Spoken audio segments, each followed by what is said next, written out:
This storm is big, it is strong, it is dangerous.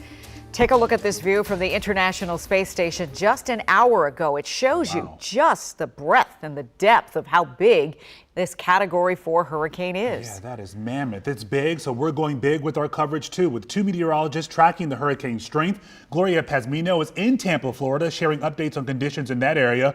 Plus, we're talking with the D.C. woman who is stuck in Florida right in the middle of that storm. But we begin with the chief, Topper Shutt. And Top, what will we see now that Ian has made landfall? Well, we're going to see more tropical storm force winds, even inland. And, you know, speaking of Punta Gorda, they had a recorded wind gust of 124 miles per hour. Here's a satellite picture. Yeah, the eye has now moved to shore, but it's going to continue to be a hurricane for the next, I'd say, 6 to 12 hours, and then become a high-end tropical storm after that. So it's still going to be a big impact for places like Melbourne, Vero Beach, and down toward Palm Beach, even though it came ashore on the west coast of Florida. So by 8 o'clock tonight, still probably a Category 3 by 8 o'clock tonight. Right now, winds are 140 miles per hour. Look at the gusts, 180.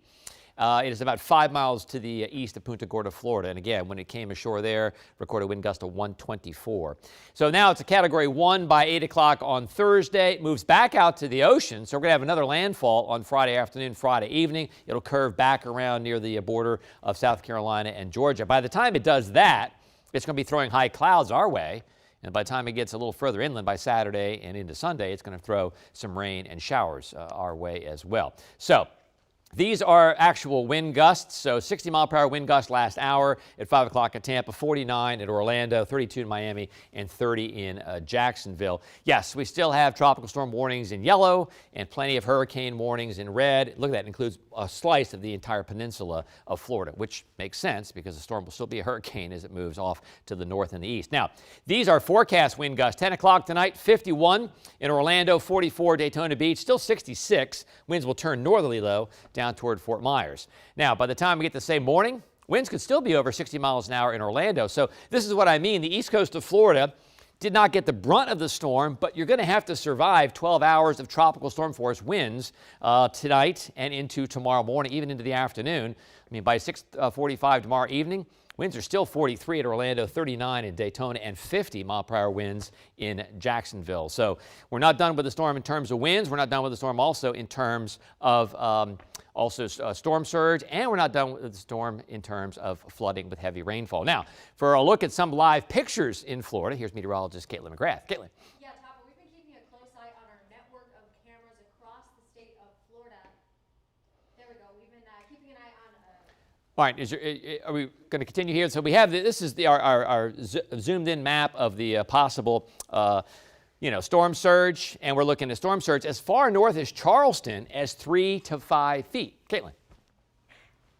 Yeah, Topper, as I was trying to say, we've been keeping an eye on our network of cameras across the state of Florida and just watching this storm unfold. Right now, you're taking a live look outside in Tampa, and you can see those are some angry seas. We've also been seeing some damage coming in. This is a live look outside also, again, in the Tampa area, and some structural damage starting to come in as we continue to see the damage that Ian is causing. And trust me when I say this is really nothing compared to some of the other images we've seen, but you can see a little structural damage there in Tampa. And we'll give you a live look outside also in Miami. You see this far too often. And granted, Miami not getting anywhere near the worst part of this storm, but you can still see the waves, people walking on the beach. Not exactly a great day to be outside, but you know what? At least they are escaping the worst of this weather. We want to talk now about the coastal flood threat because we've been talking about the storm surge for days now, and we have this really great tool that forecasts the storm surge from the National Hurricane Center. So let's zoom in first here to Port Charlotte, an area very vulnerable when it comes to storm surge. And this gives us an idea of the forecasted water height, the inundation above ground level of what they'll see here as we head throughout the day and even in the days to come. You can see forecasting a inundation about 4 feet above the ground there in parts of Port Charlotte. And we'll zoom out here, give you a closer look into parts of, let's go down to Cape Coral and Fort Myers Beach, where they're also expecting some pretty significant storm surge. So again, 4 feet above ground, but we've already seen some storm surge that's even more significant than that. But to talk more about storm surge and what it really means, let's send things back to Topper. Okay, Caitlin, let's talk about storm surge. It's all about the wind piling up water. So you have these surface winds onshore, and they can be hurricane force winds or under. But if they continue to blow over time, they build up really a wall of water that is on top of our normal sea level. Now, you might have a normal sea level where you have ebb and flow of maybe 3-4 feet from low tide to high tide. But this storm surge is actually on top of that. So a 6-foot storm surge would cause some flooding to coastal communities. But a 12-foot storm surge or higher, which is forecast now for parts of Fort Myers in that area, would be devastating, if not catastrophic. Remember, that 12 feet is on top of the normal sea level. So we're getting better at predicting storm surge, which is just another deadly facet to these hurricanes.